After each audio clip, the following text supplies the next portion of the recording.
comportamental. Eu preciso que você agora comece a agir como a religião que você prega diz que você tem que agir.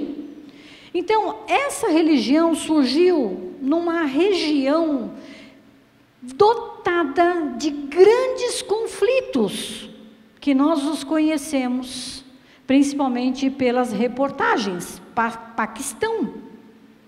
Lá, nas grandes regiões da Índia com o Paquistão. E essa religião aqui, fundada por esse nosso companheirinho, ele tem como lema o seguinte: precisamos viver como soldados santos. Precisamos começar a agir verdadeiramente como a religião nos diz que devemos agir. E como o que é que eu tenho que fazer? Eu sou monoteísta. Se eu sou monoteísta, existe um Deus. Então eu preciso começar a me relacionar com Ele. Porque a gente pensa que existe Deus. Deus existe, mas o que é que você está preocupado? Eu estou preocupado que eu vou cozinhar no almoço, que eu vou cozinhar na janta, buscar o filho na escola, que eu vou voltar para cá, que eu vou voltar para ali, que eu vou fazer isso, vou fazer aquilo, tem aula hoje lá, tem a voz esganiçada lá. E Deus? Onde é que Deus está na sua vida? Eu lembro dele na hora que eu vou dormir. Que aí eu peço para ele me proteger, quer dizer, até na hora de dormir eu estou pedindo.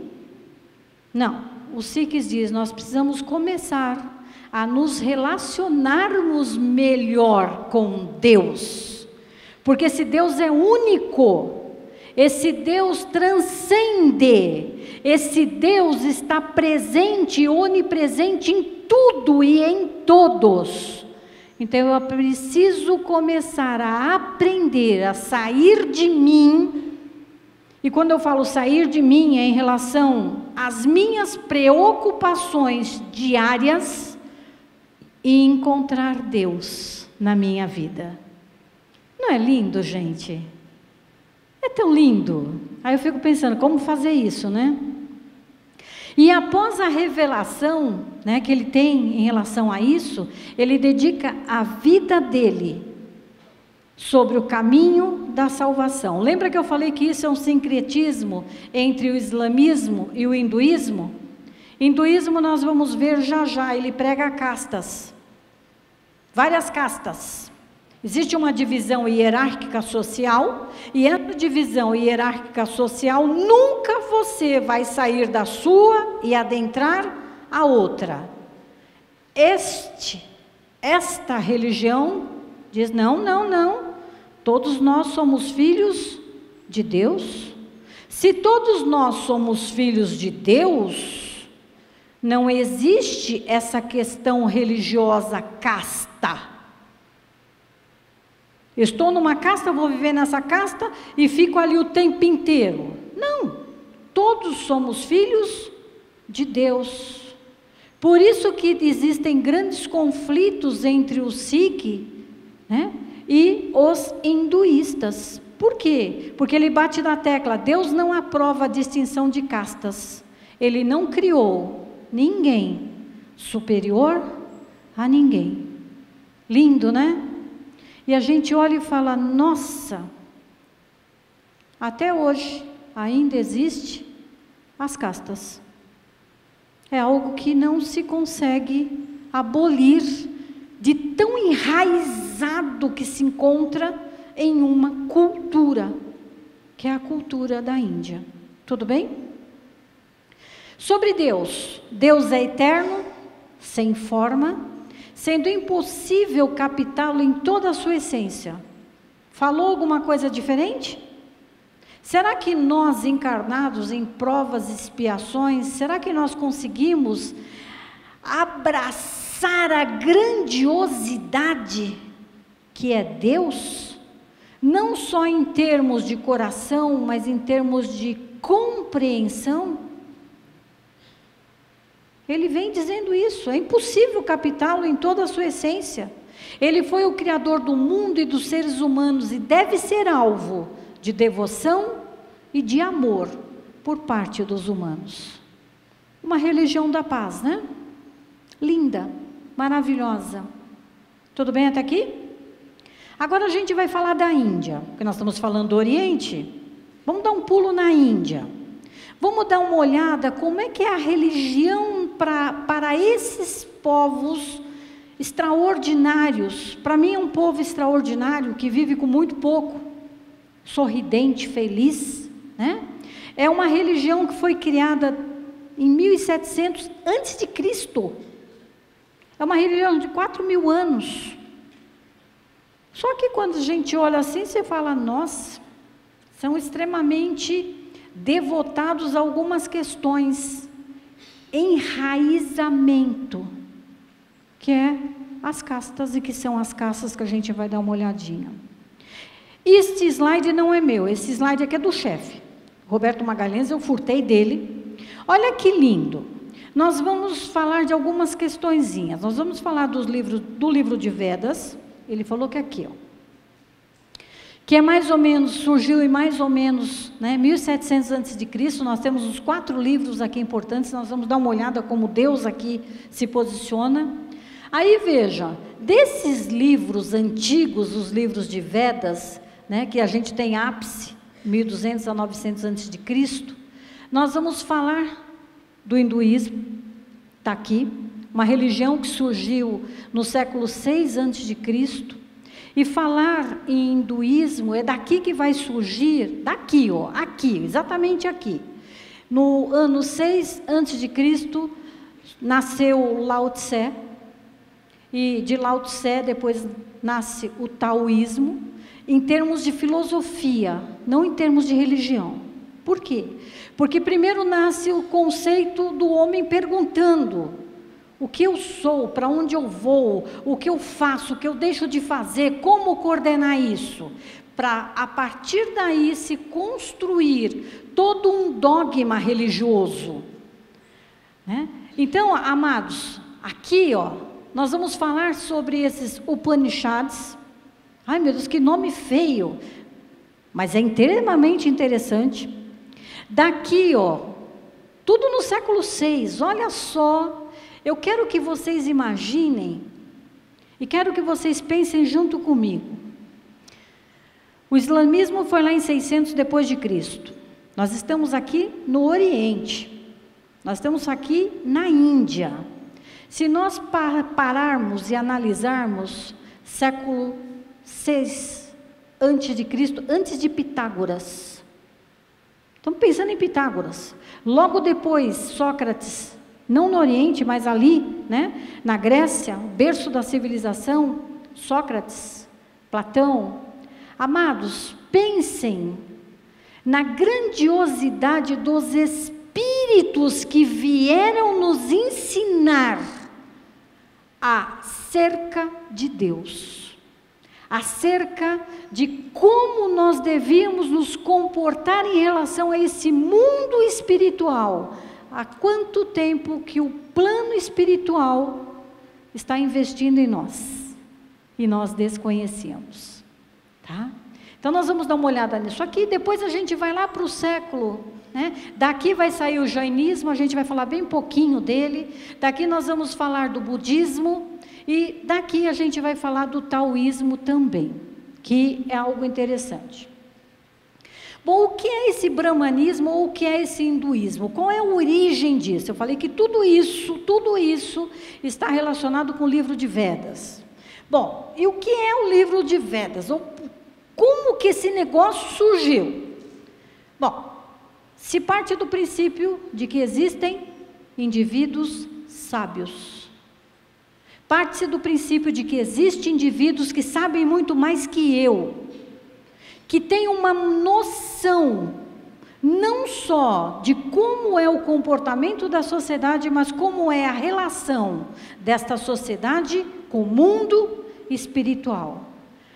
As religiões que nós vamos estudar daqui para frente, elas são sapienciais, baseado em homens sábios. Bom, e aí? O que que tem? Como é que é essa religião? Ela começa aqui, ó, baseado no livro de Vedas, que tem esse símbolo. Vira e mexe a gente vê esse símbolo lindo, maravilhoso aí, a gente não entende muito bem.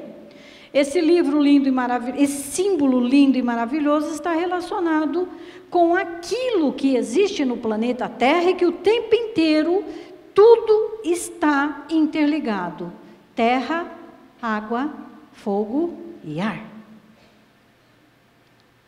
Tudo bem? Que nós temos alguns filósofos gregos que nos trouxeram isso como filosofia grega. Sim, mas os hindus já falavam isso bem antes deles. E além dessa questão aqui, eles acrescem uma outra coisinha. Vocês já ouviram falar em éter divino? No Espiritismo? Já ouviram falar? Tudo está mergulhado no éter. Que o Espiritismo chama de quê? Fluido, que é o fluido cósmico. 1700 anos ele já falava em éter.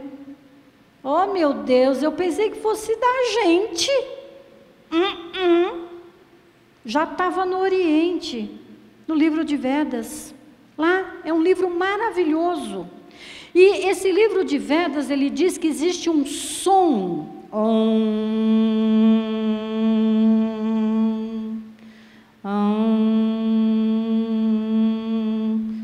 De vez em quando a gente vai em alguns templos budistas, a gente escuta, né? Até você conseguir chegar, né? Para entender, fala, puxa vida, por que eles estão fazendo esse som aí que me atrapalha? Não, para eles, esse som representa o corpo sonoro do absoluto, ou o som semente do universo. O que existe e existirá sempre, o que inclui, aquele que tudo inclui, a origem e o fim do universo. Então, quando ouvirmos esse som, estamos pensando em transcendência, estamos pensando, eu não sou absolutamente nada sozinho, tudo está relacionado a todos, estou relacionado a Deus, preciso encontrá-lo no meu caminho. Então a ideia é, o tempo inteiro quando você fica no mantra do Om, é buscar este absoluto, que não está fora de mim, está em mim. Tudo bem? Bom, e aí, onde é que nós vamos encontrar essa religião tão extraordinária? Na Índia, falei para vocês que é na Índia, principalmente nessas regiões aqui, e esse lá no Paquistão, lembra que eu falei para vocês do Paquistão? Aqui, aqui no Paquistãozinho aqui, a gente tem grande quantidade dos Sikhs, mas nessas regiões aqui, essas religiões acabam, de uma certa forma, todo mundo conhece tudo. Então, aqui na Índia, na Birmânia, nós vamos encontrar grande maioria dessas regiões, dessa religião hindu. E quais são os livros sagrados? Os livros sagrados são os Vedas, que eu já falei para vocês. Tem o livro de Vedas, o livro dos Upanishads, esse livro do Mahabharata, que daqui vai dar origem ao budismo, e os Ramayana. O que eu vou falar para vocês aqui? Eu não vou falar disso aqui, Por que eu vou falar desse livro aqui? Olha que passagem linda, não parece os egípcios? Lindinho, maravilhoso, está aqui, Bom, o que é esse hinduísmo? O conceito de hinduísmo pode ser definido como conceito. Se estamos falando de uma religião, ela deve ter rito, ela deve ter princípios e devem ter práticas. Oriundas de onde? Da Índia. Qual época? Mais ou menos 1700, mas tem alguns doutrinadores que falam que tem vestígios até 2500 a.C., trazido pelos Vedas, e que foram sendo inicialmente transmitidos. 2500 a.C. não tinha ensino fundamental para todo mundo. Era só para os iniciados. Não tinha a linguagem escrita. Então, os ensinos era transmitido de geração a geração de forma verbal, de forma oral. Então o pai passava para o filho passava para o neto, e nós tínhamos aquela grande escola dos iniciados, né? Então essa é uma religião que tem uma grande tradição histórica, por isso que ela é enraizada, por isso que ela tem grande conceito. Não tem um profeta fundador, porque se foi passado de pai para filho, de pai para filho, de pai para filho, a coisa, e numa região muito grande como é a Índia, né, ela não se organiza segundo uma hierarquia ou instituição, ela não tem eles não cultuam um livro sagrado. Os cristãos têm a Bíblia. Aí você vai dizer, mas os hindus, né, eles estudam o quê? Eles podem estudar o que eles quiserem. Vedas foi a origem, mas qual é o livro sagrado? Não tem. Por quê? Porque é uma religião calcada em sapiência, né? Em sábio, em grande conhecimento. Então eles vão buscar esse conhecimento em tudo em que eles encontrarem, inclusive nos livros de Vedas. Mas não vamos transformar o livro de Vedas como a Bíblia, ou como o Corão é para os muçulmanos. A força da religião, tá? Ela vem do conjunto de praticantes que protegem a tradição no seio familiar. E é aqui que eu quero chamar a atenção de vocês. Se a gente tem um núcleo familiar no sul da Índia, será que no norte da Índia o costume é o mesmo? Vamos aqui, Rio Grande do Sul, tem o mesmo costume que o povo do Nordeste? Não. Então pode surgir costumes diferentes? Pode surgir deuses diferentes?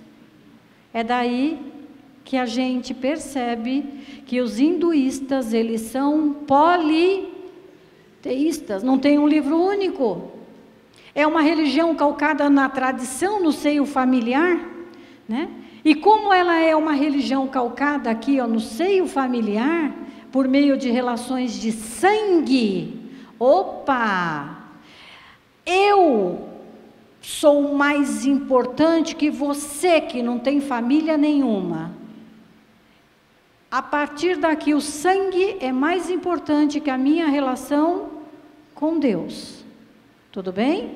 A relação com Deus é importante, mas o que me faz eu estar na minha relação com Deus é pelo fato de eu estar inserido neste conjunto social, nesta casta.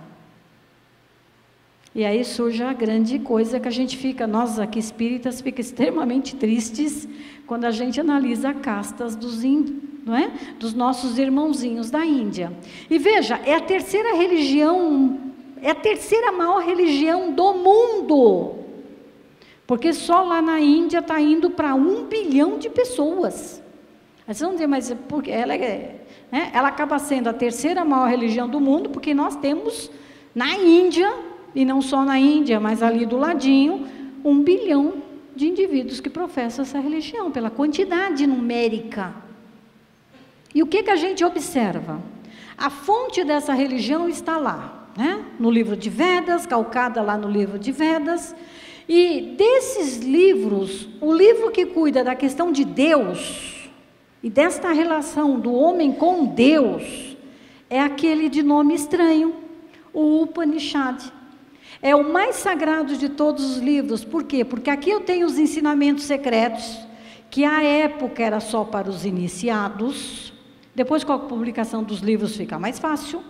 E é neste livro aqui, ó, que será trazido para nós as verdades reveladoras acerca de Deus. Tudo bem até aqui? Pode ir? O chefe quer falar alguma coisa?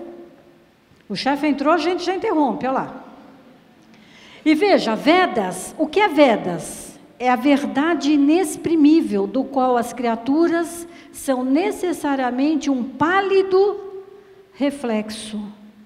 Puxa vida, quer dizer que o que está escrito no livro, e parte daquilo que eu vou trazer para vocês, é uma pincelada da verdade acerca de Deus. Quer dizer, a gente não conhece absolutamente nada. Nada. é só uma pintadinha que a gente vai conhecer. E ele ainda diz, Vedas são infinitos, são eternos, e o conhecimento perfeito que é Deus. Tudo bem? Então vamos dar uma olhadinha nesses Upanishads aqui. Ah não, ainda não. Antes disso, vamos falar da Trindade. Aí toda vez que fala em Trindade, toda vez que eu penso em Trindade, eu falo, puxa vida, a religião cristã tem que ter tirado essa Trindade de algum canto. Eu já sei de onde ela tirou. A fonte que ela foi lá. Então, sempre que pensarmos no hinduísmo, nós temos que pensar que ele é composto por uma trindade. Nós temos de um lado o Brahma, nós temos o Vishnu e tem Shiva. O que significa esses nossos, deuses?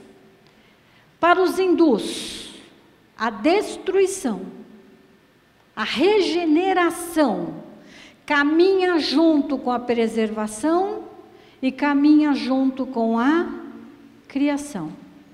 Aí vocês vão dizer assim, puxa vida, então eles têm um Deus para a criação, um Deus para a preservação e um Deus para a destruição.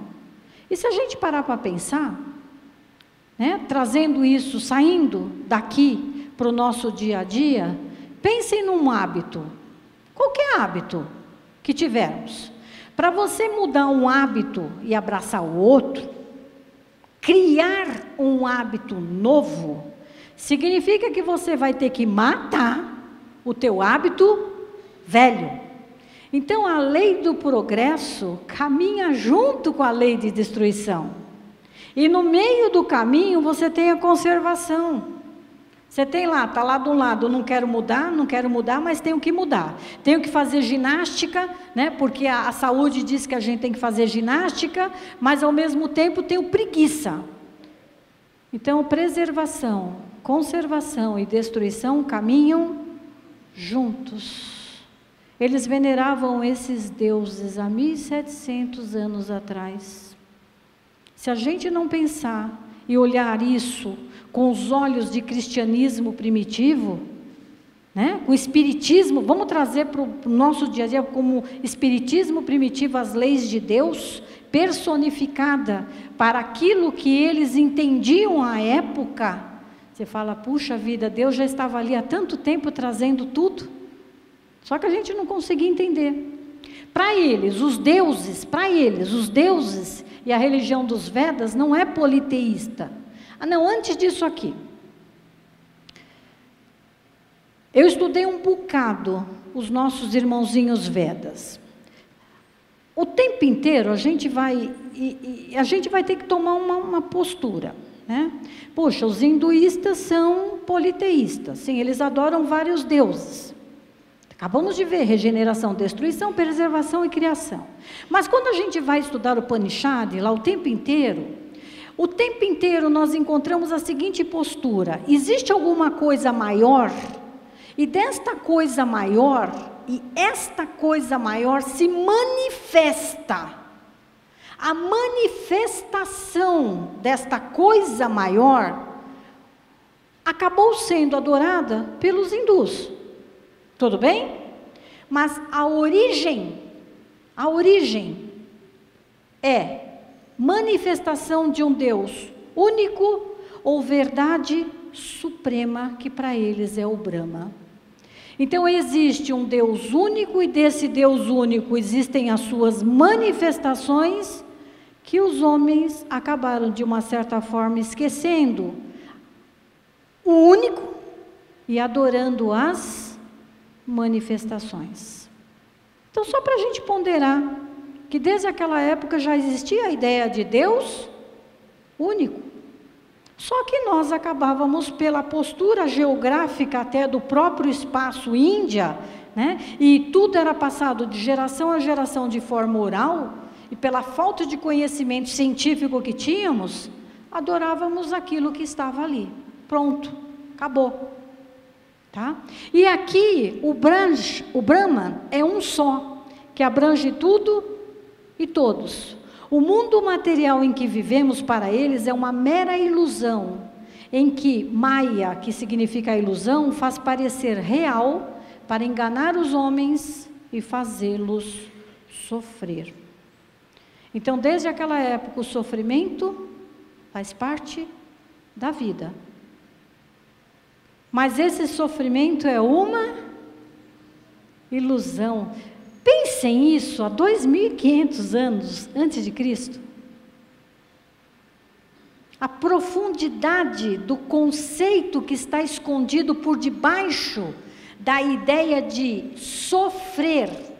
Isto que você vive na carne é ilusão. Eles já diziam isso em 1700 a.C. Eu só consegui compreender isso em 1857 com Kardec. Evangelho segundo o Espiritismo, lá em 1864. E vejam, a partir daí, né, se criou as grandes divisões. Por quê? Porque como a manifestação de Brahma, né, se dá através de alguns entes adoráveis, então aí você tem, né, os shivaístas adoram Shiva, os Vishnuistas são devotos exclusivos de Krishna, e os Vedantas acreditam que todo o universo e a realidade são expressões de Brahma, portanto, princípio infinito, sem passado e sem futuro. Então, a partir dessa manifestação única lá de cima, nós temos aqueles que adoram politeístas, aqueles que adoram um só monoteísta.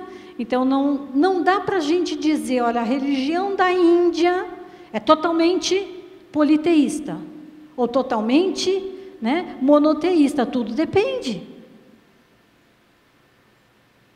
Ficou mais complicado do que a gente pensava, foi ou não foi? Porque dependendo de onde você estiver, você adora um só, ou você adora vários. Agora, olha que coisa interessante. Eu quero ir para o que eu quero. Cadê o... Ai, fio.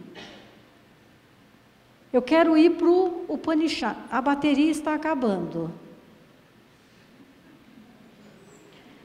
Criatura. Está escrito aqui, ó. A bateria está acabando. Convém ligar o PC na tomada.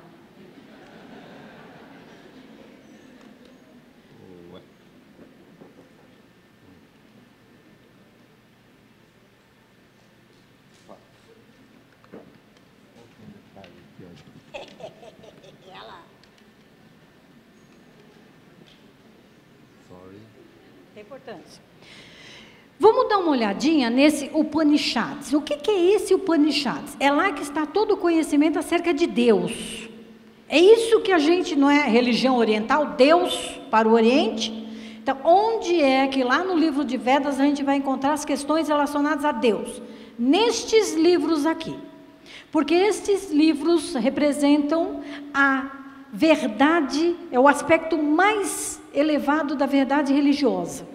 E o que a gente vai encontrar aqui? É todo o conhecimento desse Brahma, né? O conhecimento que destrói os laços da ignorância e que leva à meta suprema da liberdade. Aí vocês vão dizer, mas como é que eu consigo isso? Eu consigo isso ao transcender. Como assim transcender? Quem transcende se desliga das questões materiais. Quem transcende encontra Deus em si. Não é Deus fora de mim, é Deus em mim. E quem transcende consegue a vivência direta de Deus. Então os nossos irmãozinhos não têm medo da morte. Por quê? Porque para eles a imortalidade é simplesmente a união deles com Deus. 108 foram conservados, desses Upanishads, são vários livros. Desses 108 aqui, ó, foram conservados, e 16 foram reconhecidos como autênticos e oficiais. E desses livros aqui, eu peguei um deles. Num dos livros que eu peguei, vocês podem baixar da internet. Nesse livro Upanishad que a gente baixa da internet, no livro 1, a gente encontra isso aqui, ó. A vida no mundo e a vida no espírito não são incompatíveis. Eu achei tão lindo isso. O trabalho ou ação não é contrário ao conhecimento de Deus, porém, na verdade, se realizado sem apego, estamos em 1700 a.C., tudo bem? Tudo bem? Sem apego, é um instrumento para ele. Por outro lado, a renúncia significa a renúncia do ego, do egoísmo, não renúncia da vida. A finalidade tanto do trabalho como da renúncia é conhecer o eu interiormente, e Brahma exteriormente, e perceber a sua identidade. O eu é Brahma, e Brahma é tudo. Aí vocês vão dizer, mas esse Brahma aí é como se fosse Deus? É, só que não é um Deus que está fora de mim, é um Deus que está em tudo. Tudo bem? Preenchidos totalmente com Brahma estão as coisas que vemos. Preenchidas totalmente com Brahma estão as coisas que não vemos. De Brahma flui tudo o que existe. De Brahma, tudo. Todavia, ele ainda é o mesmo.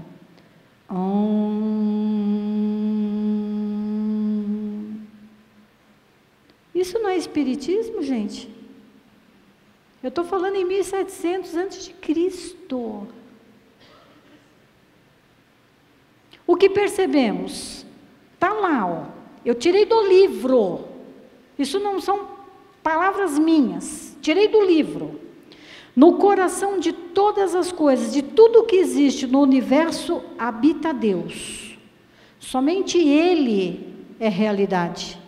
Aqueles que se dedicam tanto à vida no mundo, como à meditação, superam a morte através da vida. Superam a morte através da vida no mundo e atingem a imortalidade através da meditação. Então vamos dar uma parada aqui. Para os nossos companheiros que professam a religião hinduísta, meditação é uma ferramenta importantíssima. Tudo bem? Cultuar somente o corpo leva a um resultado. Venerar apenas o espírito leva a outro. Assim falaram os sábios, os que veneram tanto o corpo como o espírito.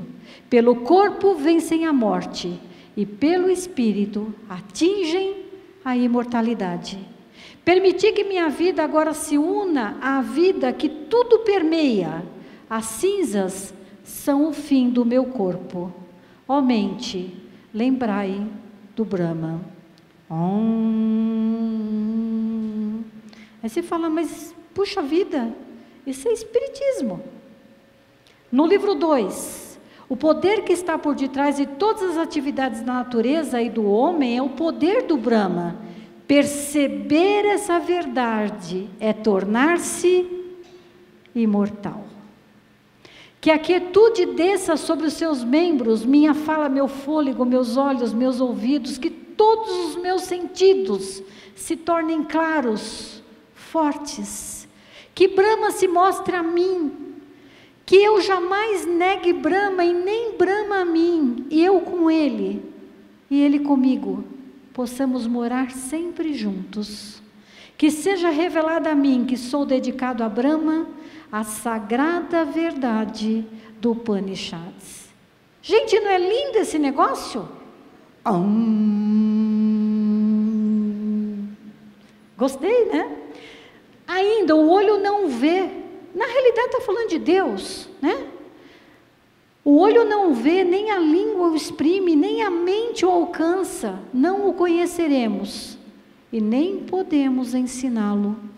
Ele é diferente do conhecido e diferente do desconhecido. Foi o que ouvimos dos sábios. Aquilo que não pode ser expresso em palavras, mas pelo qual a língua fala, sabei que é o Brahma. Brahma não é o ser que é adorado pelos homens. Aquilo que não é compreendido pela mente, mas pelo qual a mente compreende, sabei que é o Brahma. Aquilo que não é visto pelo olho, mas pelo qual o olho vê, é o Brahma. Aquilo que não é ouvido pelo ouvido, mas pelo qual o ouvido ouve, é Brahma. Aquilo que não é trazido pelo sopro vital, mas pelo qual o sopro vital é trazido, é o Brahma. 1700 a.C. Abençoado o homem que enquanto vive percebe Brahma. O homem que não percebe sofre sua maior perda, porque quando deixam a terra, deixam esta vida, os sábios que perceberam o Brahma como eu em todos os seres, tornam-se imortais.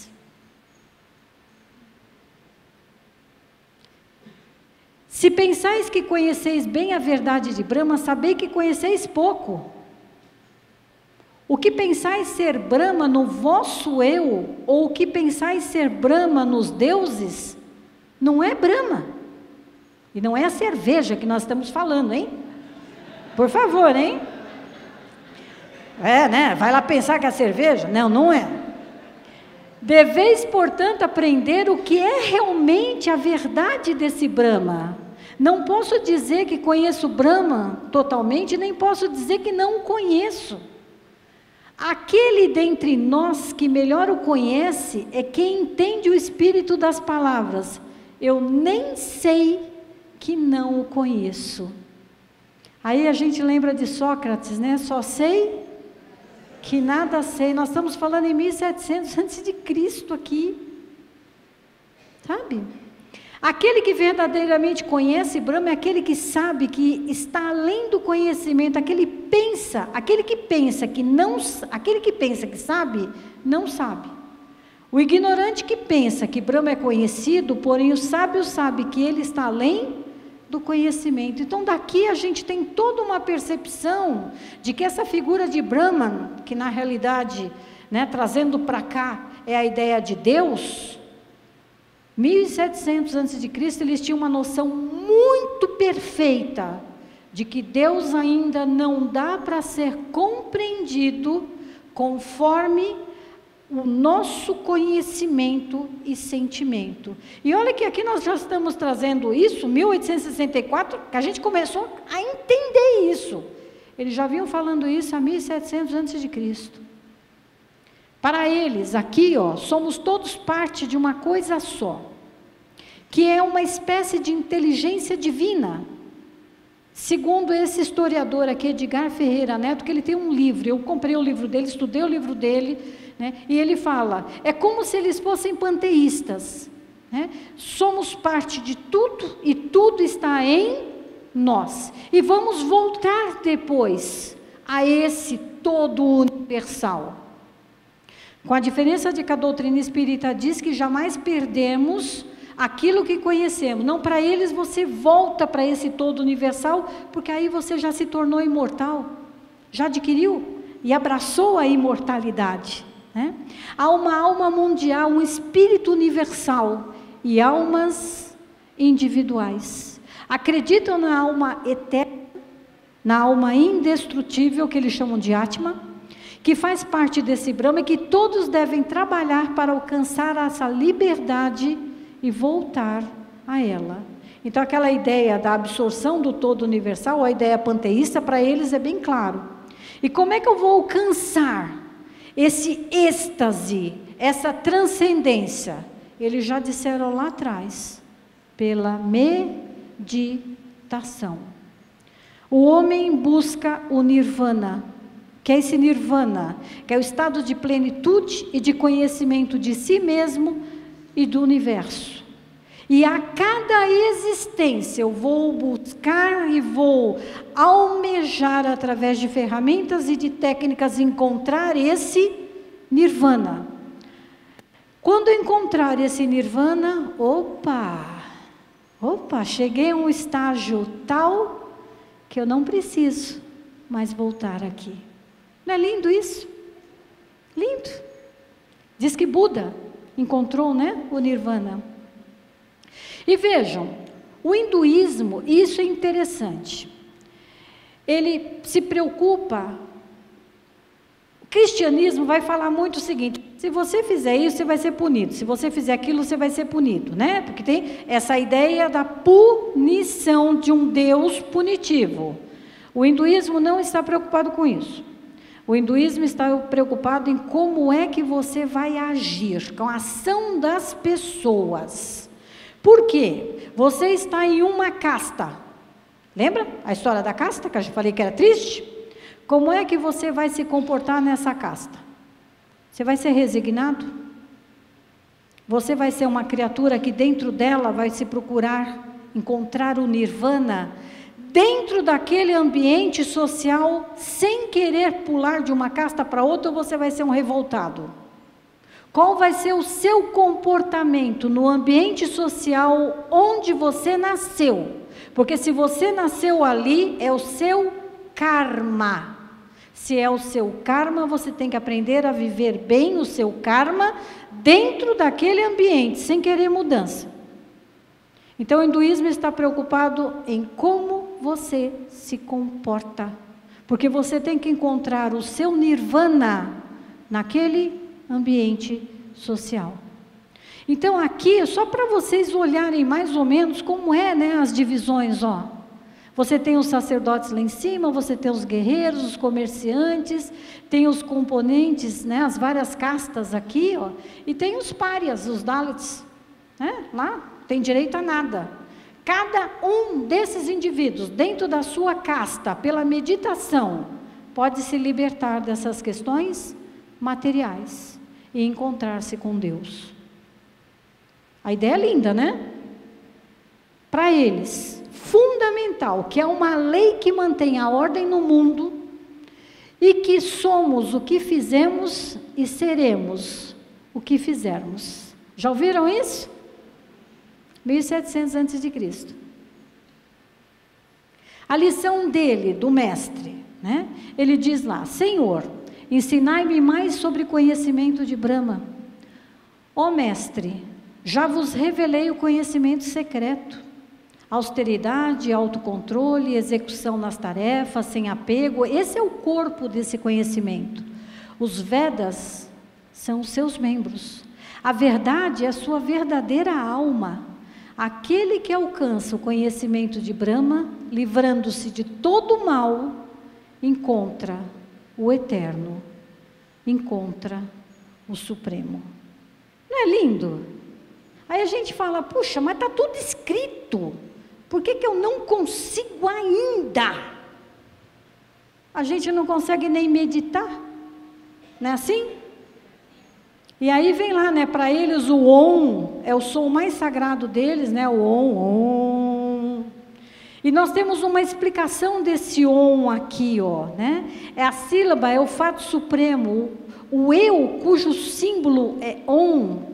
Para eles esse Om é a presença de Deus em mim, é o respeito de que eu faço parte deste exterior. E como eu alcanço? Quando eu repito sistematicamente o mantra. Para os islâmicos, se vocês pararem para pensar, os islâmicos têm a musiquinha, que no fundo, a ideia é a mesma aqui, ó. A ideia é daqui. E veja, como encontrá-lo? Os hindus vêm e falam: eu não posso encontrar sozinho. Não tem jeito de eu encontrar sozinho. Então, eu preciso me desligar dos meus objetos, eu preciso me meditar, mas eu preciso também controlar todos os meus impulsos, sentidos, sentimentos. Fácil? Lógico que não, né? Se fosse fácil, né? E o meu encontro com Deus, ele fala, é o objetivo da jornada de qualquer um que estiver aqui, na sua caminhada, na sua existência. O que é esse Brahma? Para eles, se a gente olhar o Brahma, não é como Deus, dá para a gente pensar como Deus, mas aqui eu trouxe o significado. Brahma é fonte, sustentação, fim do universo. Participa de todas as fases da existência. Ele acorda com o homem que acorda, sonha com o homem que sonha, dorme o sono profundo do que dorme sem sonhar. Porém, ele transcende todos esses 3 estados para se tornar ele próprio, sua verdadeira natureza, que é a consciência pura. Quem é esse eu que desejamos venerar? E aí vem lá, né? Tudo está relacionado com 5 elementos: água, terra, fogo, ar e éter. Quem criou tudo isso? De onde vem tudo isso? De Brahma. Tudo está ligado a ele. Aí a gente pensa, né, que tudo começou ali no Espiritismo. Tudo bem antes disso. E antes da criação, tudo que existia vem de onde? De Brahma. 1700 antes de Cristo. Um conceito tão grandioso, um conceito tão explicado, né? E aí vem lá, como é que esse conhecimento chegou até nós? Brahma um dia decidiu, como ele diz ali no finalzinho, né? Eis os mundos, enviarei agora os meus guardiões. Eis os mundos e os guardiões, enviarei alimento para os guardiões, penetrarei nos meus guardiões. O tempo inteiro o Brahma preocupado com a evolução da humanidade. Tudo bem? Daqui tem uma subdivisão, né, que vem o jainismo, bem rapidinho. Pregam o que esses jainistas? A não violência, evitar a mentira, não se apropriar do que não foi dado, não se apegar às posses materiais, né? E praticarem a castidade, que é para dirigir toda aquela energia sexual para a adoração, né, daquilo que eles estão pregando. Por quê? Porque os jainistas, eles atuam no eu. Nós estamos no Oriente. O Oriente visa a transcendência. Transcendência, meditação. Meditação exige que eu concentre toda a minha energia em encontrar a mim e eu encontrar-me com Deus. Tudo bem? Então, se nós pararmos para pensar, de novo, o que é que está no centro? Eu não estou preocupado. Não estou preocupado quem me criou, como é que eu fui criado, para que eu existo. Não. A minha única preocupação é como é que eu consigo encontrar a transcendência total. Para isso, qual vai ser o meu comportamento aqui? Tudo bem?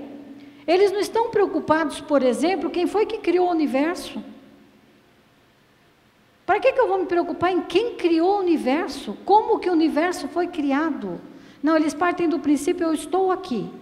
O que é que eu tenho que fazer para encontrar-me? Para encontrar o Nirvana, que é o máximo possível de interação com esse cosmos universal e adquirir a imortalidade. Tudo bem? Preocupações como a nossa, né? Quem é Deus, como é Deus, o que Deus está fazendo, como é que Deus cansa, Deus não cansa. Esquece. Eles não se preocupam com isso, de jeito nenhum. E se nós, só para a gente, né, falar de 2 cositas importantes. Ainda dentro do Oriente, nós temos 2 religiões importantes, o shintoísmo e o budismo. E dentro ainda desses 2, uma subdivisão que é o taoísmo lá na China. Bom, o shintoísmo, vocês só vão encontrar isso no Japão. Puxa, mas por que só existe no Japão? E a gente teve um grande problema em relação ao shintoísmo, porque os nossos irmãozinhos japoneses queriam uma religião própria. Por eles quererem uma religião própria, criaram, especificamente para eles, para diferenciar dos chineses. Com o tempo, o que foi que aconteceu? A religião acabou se personificando na figura do imperador. Então, o imperador acabou se tornando o chefe religioso. Com o tempo, o imperador acabou se tornando Deus. Com o tempo, Deus jamais perde uma guerra. Tudo bem? Tudo bem? De repente, o Japão recebeu uma bomba atômica. Sentiram o drama? Todo aquele arcabouço construído em cima da figura de um imperador intocável caiu por terra. E hoje o nosso taoísmo, o nosso shintoísmo, que a gente só encontra lá no Japão, os nossos japoneses acabaram abrindo mão, da sua religião e acabaram abraçando o budismo. Então hoje, quando você faz uma pergunta, só um minuto aqui, hoje aqui, quando você pergunta, o Japão hoje tem 126 milhões, fizeram uma pesquisa, qual é a religião que você professa? Aí vai lá, nós temos 102 milhões disseram que professam o shintoísmo e 84 professam o budismo, mas espera aí, aqui dá 190 milhões, eu tenho 126 pessoas. Então hoje a religião japonesa está perdendo, e todo mundo acaba dizendo, eu tenho duas religiões, eu sou budista e também sou shintoísta, porque shintoísta é a religião, aspas, meio que tradicional e oficial do Japão.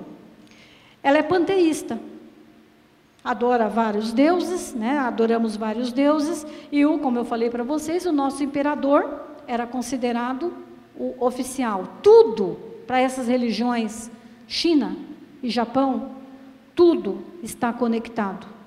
Tudo faz parte do tudo. A morte também faz parte de tudo. E só para a gente encerrar, a última cosita aqui, falar do nosso budismo, que a gente vai encontrar ali, como segunda maior religião desses locais. O que é que a gente percebe, A grande atuação dessa religião que busca o nirvana, dessa religião que busca a transcendência, dessa religião que atua como ferramenta a meditação, hoje se enfileirando, Budão, Camboja, China, Índia, Indonésia, Japão, Coreia, Tailândia, Tibete, Vietnã, China. Percebem? Hoje o homem oriental, ele não quer saber quem me criou, como fui criado, para que eu fui criado. A grande preocupação dele é como encontrar este todo universal, o que eu tenho que fazer, qual a ferramenta que eu tenho que fazer, como é que eu tenho que me comportar para encontrar o Criador. E assim a gente encerra. Muita paz a todos.